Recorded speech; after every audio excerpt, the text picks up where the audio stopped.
Hello प्यारे बच्चों, कैसे हैं आप सभी? बढ़िया हैं, चलो बढ़िया। स्वागत है आपका अपने दिनेश गहरवाल सर की क्लास में।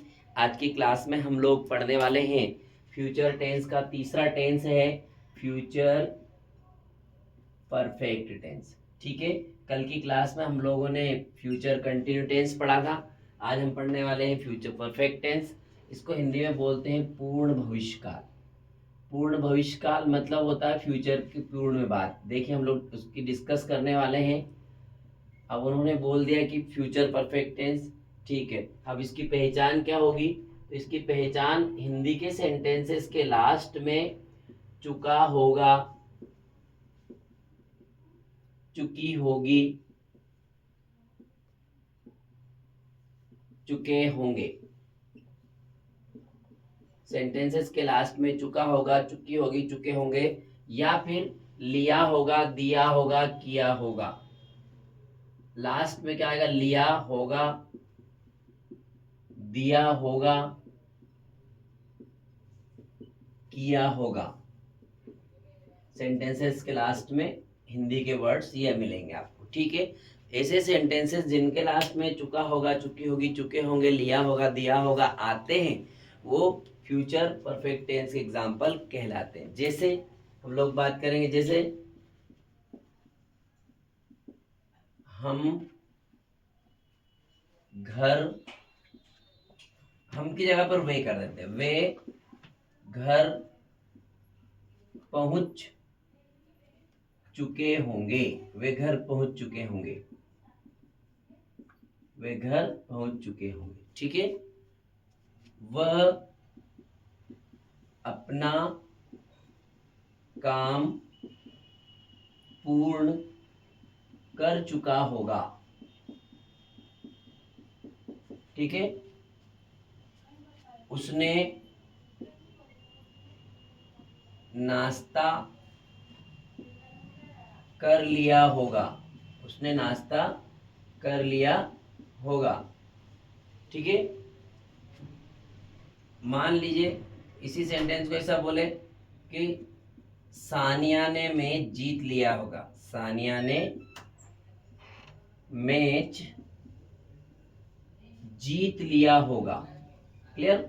ऐसे सेंटेंसेस जिनके लास्ट में लिया होगा, दिया होगा, चुका होगा, चुकी होगी आते हैं, वो सेंटेंसेस फ्यूचर परफेक्ट टेंस के एग्जाम्पल सेंटेंस कहलाते। क्लियर? अब इनकी इंग्लिश बनाने का रूल देखिए, सूत्र, फॉर्मूला। हम लोग हर क्लास में बात करते हैं। सबसे पहले हम सब्जेक्ट की इंग्लिश लिखते हैं। क्लियर? सब्जेक्ट के बाद में हम इसमें हेल्पिंग वर्ब लगाएंगे विल हैव या फिर शैल हैव। विल हैव या शैल हैव। ठीक है, परफेक्ट टेंस कोई सा भी पढ़ेंगे, चाहे प्रेजेंट का परफेक्ट हो, चाहे पास्ट का परफेक्ट हो, चाहे फ्यूचर का, हमेशा उसमें वर्ब की थर्ड फॉर्म यूज होती है। सब्जेक्ट प्लस विल हैव या shall have plus main verb की थर्ड फॉर्म प्लस ऑब्जेक्ट, ये आपका सूत्र रहेगा। ठीक, समझ में आ गई बात? अब हम लोग इंग्लिश बनाते हैं। देखिए, सबसे पहला सेंटेंस, वे घर पहुंच चुके होंगे। वे मतलब होता है दे।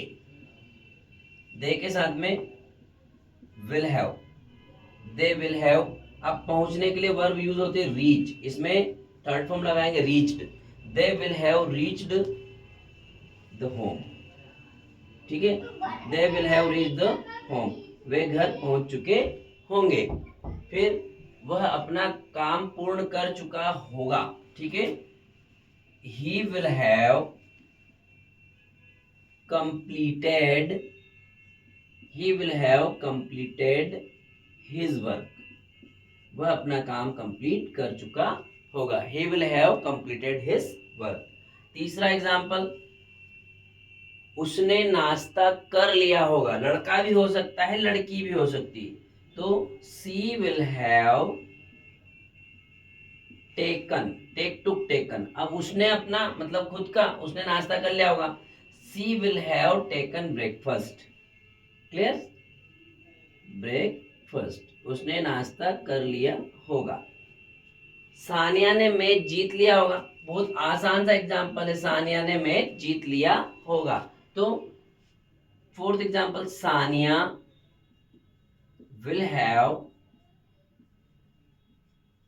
won the match, Sania will have won the match। इस तरीके से हमको सेंटेंसेस की इंग्लिश बनाना है। मैं समझता हूँ टेंस बहुत आसान है, सरल है, आपको समझ में आया होगा।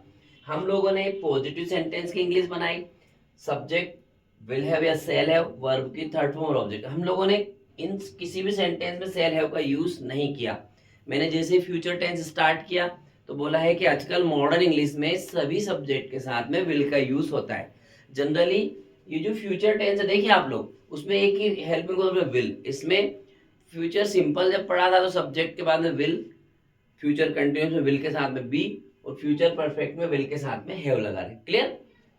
तो पॉजिटिव से नेगेटिव यदि आप बनाएंगे तो सेंटेंस में विल और हैव के बीच में नॉट लग जाएगा। ठीक है, तो मैं उसका स्ट्रक्चर लिख देता हूं, आपको समझ में आएगा। ठीक है, ये एग्जांपल इरेज कर दूं। ठीक है, आप देखिएगा आराम से। देखो,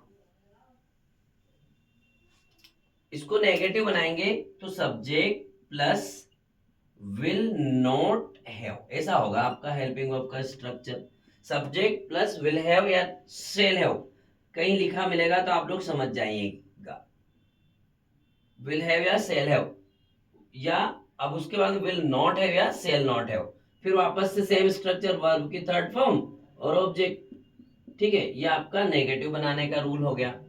पॉजिटिव, ये नेगेटिव। अब मान लीजिए इंट्रोगेटिव बनाना है तो इंट्रोगेटिव में क्या करेंगे, आपको ये इंपॉर्टेंट बात है, आपको ध्यान रखना है। विल और शेल को आप पहले ले आओ, विल सेल, फिर सब्जेक्ट, फिर हैव, फिर वर्ब की थर्ड फॉर्म और ऑब्जेक्ट। ये आपका स्ट्रक्चर रहेगा इंट्रोगेटिव सेंटेंस बनाने का। क्लियर?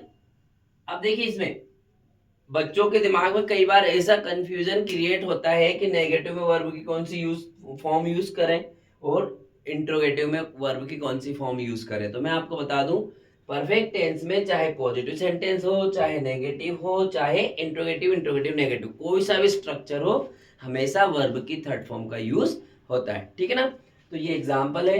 अब मैं होमवर्क के रूप में आपको बोल रहा हूं कि आपके मन से कम आप 10 सेंटेंसेस की इंग्लिश बनाएंगे। It's your homework, it will be your homework. Understand? और उम्मीद करता हूं मेरी क्लास आपको अच्छी लगी होगी। यदि क्लास अच्छी लगती है तो लाइक शेयर सब्सक्राइब करें, देन आप कंटिन्यू बने रहे मेरी क्लास में। कल तक मैं आपको वापस से कुछ नया टॉपिक या फिर इससे अगला टेंस में आपको पढ़ाने वाला हूं। तब तक आप प्रैक्टिस करिए, खूब व्यस्त रहिए पढ़ाई में और मस्त रहिए। आपको सभी को शुभकामनाएं।